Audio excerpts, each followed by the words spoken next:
Hello students, good morning to all of you.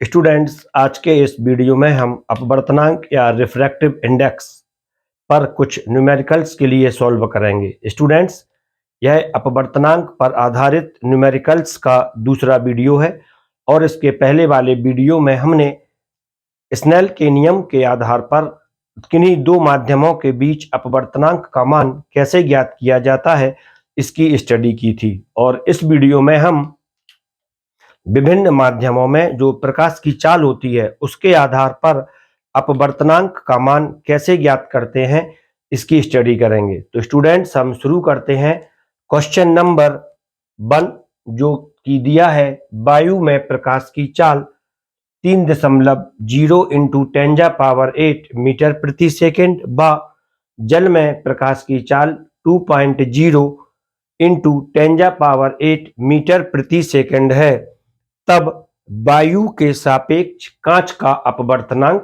ज्ञात कीजिए। तो स्टूडेंट्स, ये जो क्वेश्चन आया है इसमें हमें बताना है वायु के सापेक्ष कांच का अपवर्तनांक। तो आपको ये ध्यान रखना है कि इस अवस्था में प्रकाश की किरण वायु से कांच में जाएगी, अर्थात जो पहला माध्यम होता है वह वायु होता है और जो दूसरा माध्यम होगा वह कांच होगा। ये एक जनरल कॉन्सेप्ट है। और इस कंडीशन में सबसे पहले हम इसमें लिखते हैं दिया है, अर्थात इस न्यूमेरिकल में हमें क्या गिवन है, वायु में प्रकाश की चाल। आप इसको इस तरह से लिख सकते हैं, वायु में प्रकाश की चाल, इसको आप C1 ले लें या V1 ले लें, उससे कोई फर्क नहीं पड़ता है। वायु में प्रकाश की चाल V1 equal to 3.0 into 10⁸ metre per second. इसी प्रकार जो आपको दूसरी चीज जो इस क्वेश्चन में दी गई है, जल में प्रकाश की चाल, इसे आप ले लें V2 इक्वल टू दिया है 2.0 इंटू 10⁸ मीटर पर सेकेंड। अब स्टूडेंट्स, जब हमें दो डिफरेंट मीडियम में प्रकाश की चाल दी जाती है और उन माध्यमों के बीच हमें अपवर्तनांक ज्ञात करना होता है, जैसा कि हमें इसमें वायु के सापेक्ष कांच का अपवर्तनांक ज्ञात करना है, तब इसे हम लिखते हैं ANG,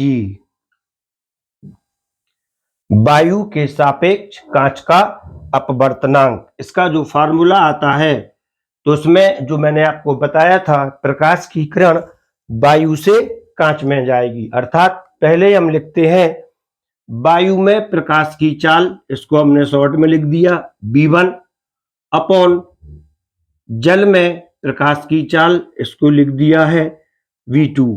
तब वायु के सापेक्ष कांच का अपवर्तनांक V1 अपॉन V2 होगा। और यदि इसका हमें अपोजिट निकालना होता, कांच के सापेक्ष वायु का अपवर्तनांक, तब ये V2 अपॉन V1 हो जाता। तो स्टूडेंट्स, अब हम इसको आगे सॉल्व करते हैं। V1 की वैल्यू आती है 3.0 इंटू 10⁸ और V2 इसकी वैल्यू आती है 2.0 इंटू 10⁸। तो ये कैंसिल हो जाता है, 3/2 इक्वल टू आता है 1.5। ये दिया है, ये कहलाता है आपका सेकेंड स्टेप सूत्र।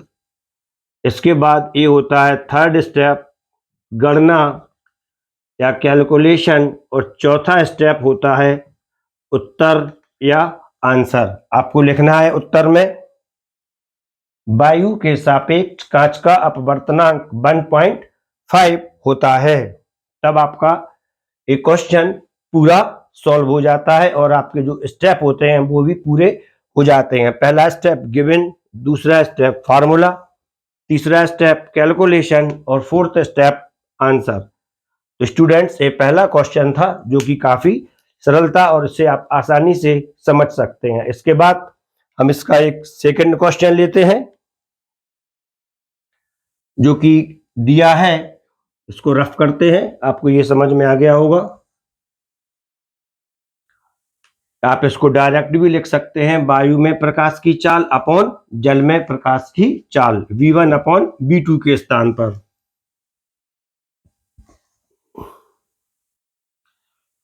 इसके बाद क्वेश्चन नंबर सेकंड है वायु में प्रकाश की चाल। ये आपका गिवन।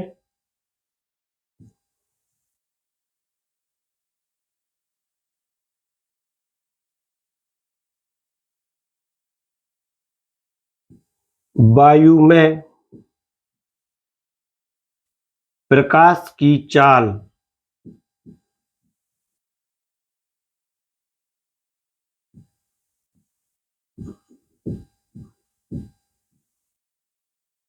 इसको ले लिया V1 इक्वल टू 3.0 इंटू 10⁸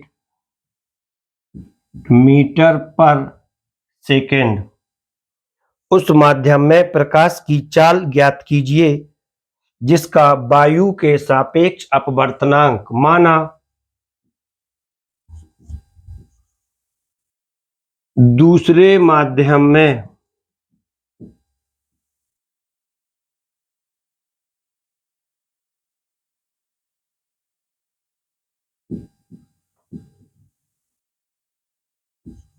ये आपको निकालना है, जिसको हमने सपोज कर लिया। माना दूसरे माध्यम में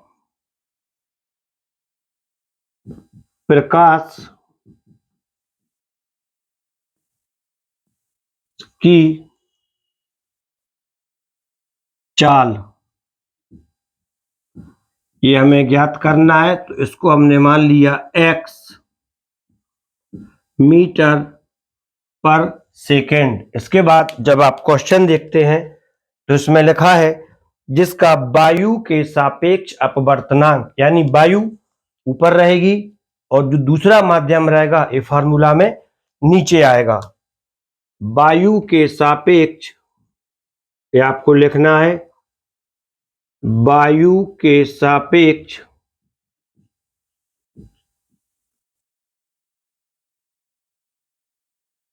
माध्यम का अपवर्तनांक। वायु के सापेक्ष माध्यम का अपवर्तनांक ये आपको गिवन है 1.5। तब इसके बाद आपका जो फार्मूला आता है वह आता है अपवर्तनांक AN, यहां पर लिख दिया दूसरा माध्यम second, AN second equal to वायु में प्रकाश की चाल, इसको लिखते हैं V1।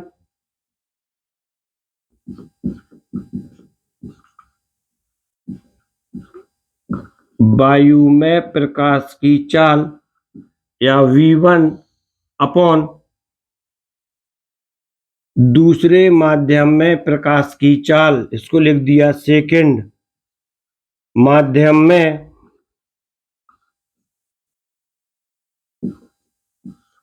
प्रकाश की चाल V2। ये हमारा फार्मूला बन जाता है। इसके बाद पुनः ये जो अपवर्तनांक दिया है वायु के सापेक्ष माध्यम का अपवर्तनांक ये दिया है 1.5 इक्वल टू वायु में प्रकाश की चाल ये गिवन है 3.0 इंटू 10⁸ अपॉन सेकेंड मीडियम में प्रकाश की चाल, इसको मान लिया x। क्रॉस मल्टीप्लाई कर दें, त्रियक गुणा कर दें इसको अपॉन 1 करके, तब ये आता है 1.5 x इक्वल टू 3.0 इंटू 10⁸ और इसके बाद x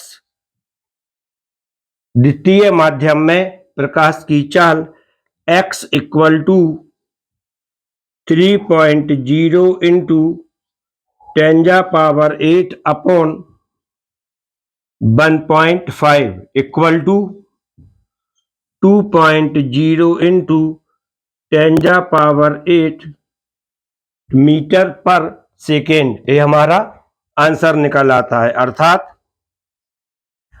सेकेंड मीडियम में जो प्रकाश की चाल होती है वह 2.0 इंटू 10⁸ मीटर पर सेकेंड होती है। तो स्टूडेंट्स, ये हमारा सेकेंड क्वेश्चन था जिसमें हमें अपवर्तनांक ज्ञात था और सेकेंड मीडियम में प्रकाश की चाल ज्ञात करनी थी। स्टूडेंट्स, इसके बाद हम एक जो थर्ड क्वेश्चन है इसको लेते हैं। इस तरह के क्वेश्चन है, इसमें कोई संख्या नहीं दी गई है, बल्कि ये क्वेश्चन हमारे कॉन्सेप्ट के लिए चेक करते हैं कि हमारा कॉन्सेप्ट सही है या नहीं है। तो उस क्वेश्चन के लिए अब हम सॉल्व करेंगे क्वेश्चन थर्ड के लिए। इसको रफ करते हैं। यदि निर्वात में प्रकाश की चाल, इसकी भी जरूरत पड़ेगी किसी माध्यम, इसको सेकेंड माध्यम ले लेंगे, ये भी सही रहेगा। हमें इसका अपवर्तनांक ये निकालना है। ये हम फिर से यूज कर सकते हैं जो हमने लिखा है थ्योरी। यदि निर्वात में प्रकाश की चाल, निर्वात या वायु, ये अलग अलग होता है, निर्वात या वायु,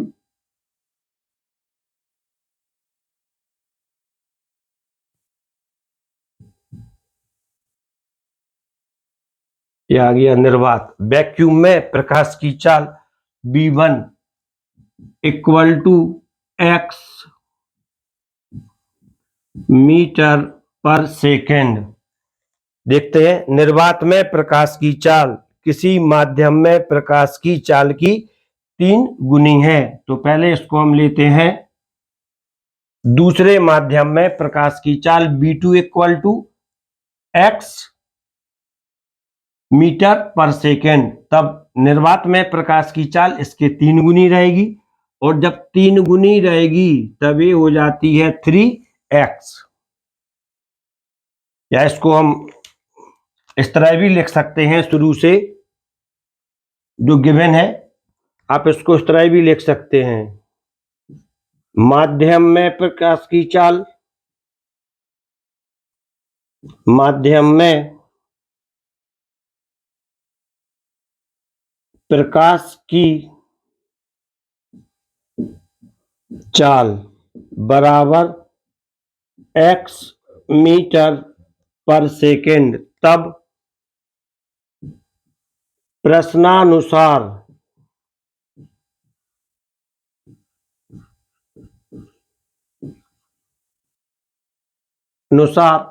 निर्वात में प्रश्नानुसार निर्वात में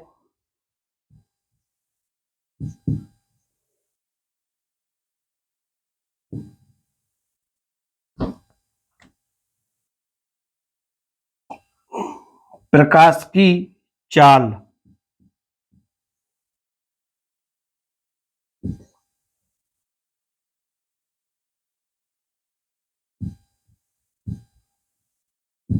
इसको आप लिख सकते हैं 3x।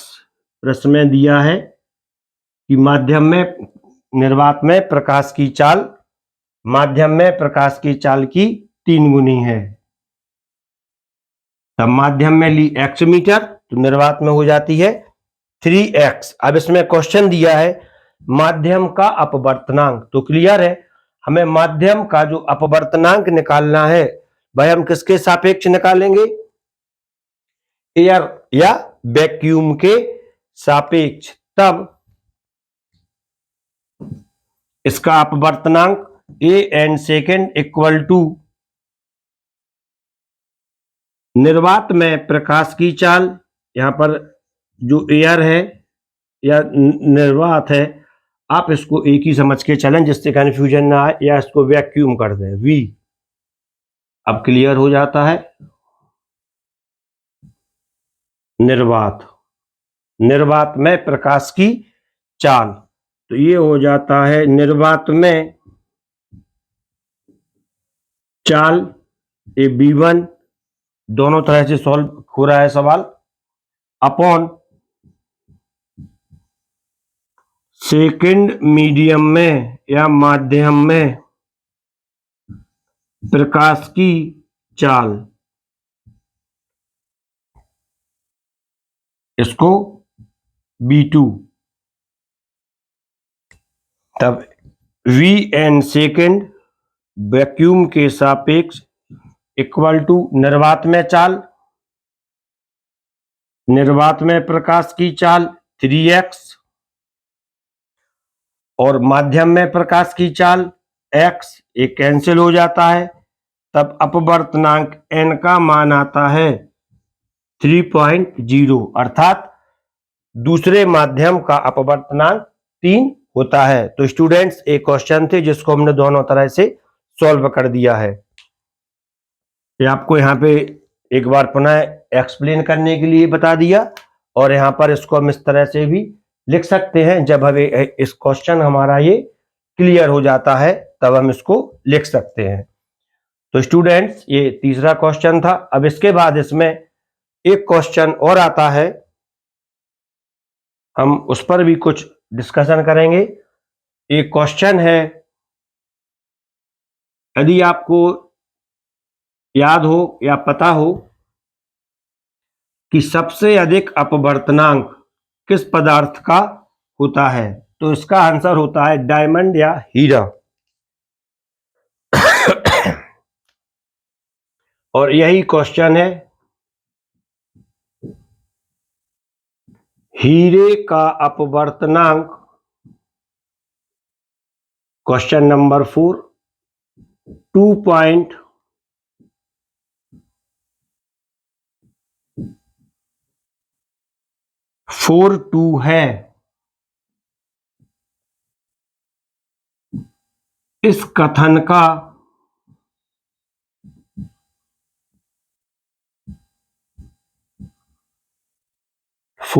है, इस कथन का क्या अर्थ है?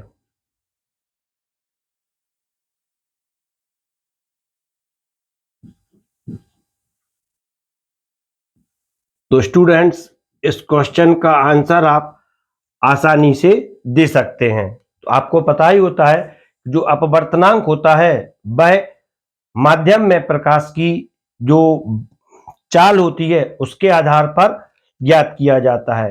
अब क्वेश्चन आता है कि ये जो माध्यम में प्रकाश की चाल है यह किसके सापेक्ष होनी चाहिए, तो इसका आंसर होता है वायु में प्रकाश की चाल के सापेक्ष हम इस अपवर्तनांक को परिभाषित करते हैं या वायु में प्रकाश की चाल को लेते हैं। जैसे इसका जो फार्मूला आएगा, हीरे का अपवर्तनांक n इक्वल टू, वायु के सापेक्ष लेते हैं माध्यम को, तो ये आता है n इक्वल टू वायु में प्रकाश की चाल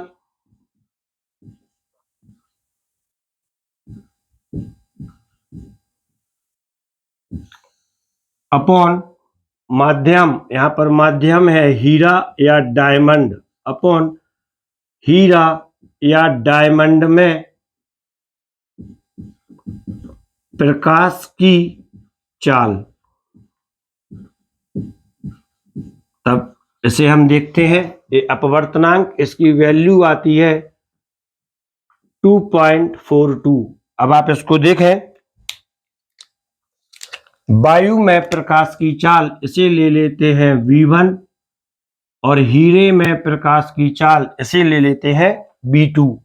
तब 2.42 equal to V1 upon B2, इसको अपॉन 1 और क्रॉस मल्टीप्लाई कर दें, तभी आता है 2.42 equal to V1 V2 equal to V1 अर्थात V2 equal to V1 upon 2.42। अब जो V1 है, V1 क्या है? वायु में प्रकाश की चाल है, और वायु में जो प्रकाश की चाल होती है इसका मान होता है 3.0 इंटू 10⁸ अपॉन 2.42 B2। B2 हीरे में प्रकाश की चाल है। तो क्लियर है? इस कथन का अर्थ होता है, इसको हम डिवाइड कर देते हैं,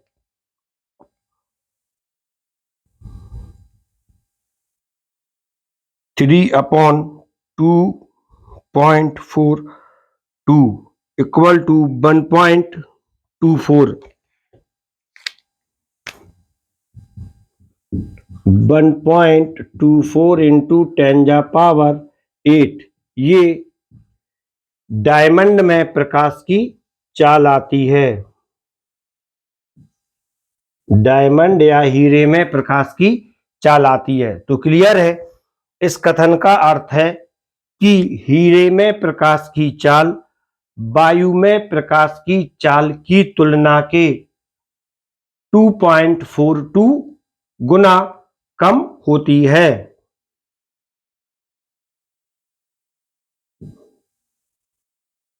हीरे में प्रकाश की चाल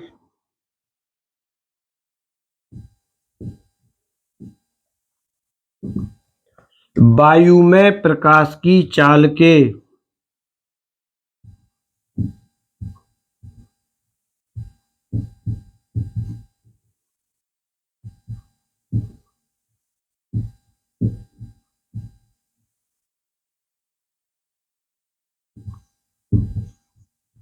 2.42 गुना कम होती है। तो ये इस कथन का अर्थ हो जाता है। यदि ये सिद्ध करने के लिए आता है तब भी इसको हम सिद्ध भी कर सकते हैं। क्वेश्चन आता है सिद्ध करने के लिए कैसे आएगा, तो इसका जो कथन है यही हमारा क्वेश्चन हो जाता है। सिद्ध कीजिए हीरे में प्रकाश की चाल वायु में प्रकाश की चाल की 2.42 गुना कम होती है। तो हमें यही सिद्ध करना होता है। क्लियर हो जाता है? इसके बाद जो नेक्स्ट क्वेश्चन है मैं उसमें आपको कंफ्यूज नहीं करता हूं। एक क्वेश्चन और बन सकता है, उसको हम बाद में देखेंगे कि वायु में प्रकाश की चाल हीरे में प्रकाश की चाल की 2.42 गुना होती है। इसका एक क्वेश्चन भी बनता है। तो इसके आधार पर 3 क्वेश्चन तैयार हो जाते हैं। तो स्टूडेंट्स, ये चाल के आधार पर अपवर्तनांक की गणना कैसे की जाती है ये आपके समझ में आसानी से आ गई होगी। तो आप इस चैनल के लिए सब्सक्राइब कर लें, वीडियो के लिए लाइक कर दें और लगातार मेरे साथ इसी प्रकार से जुड़े रहें। Thank you.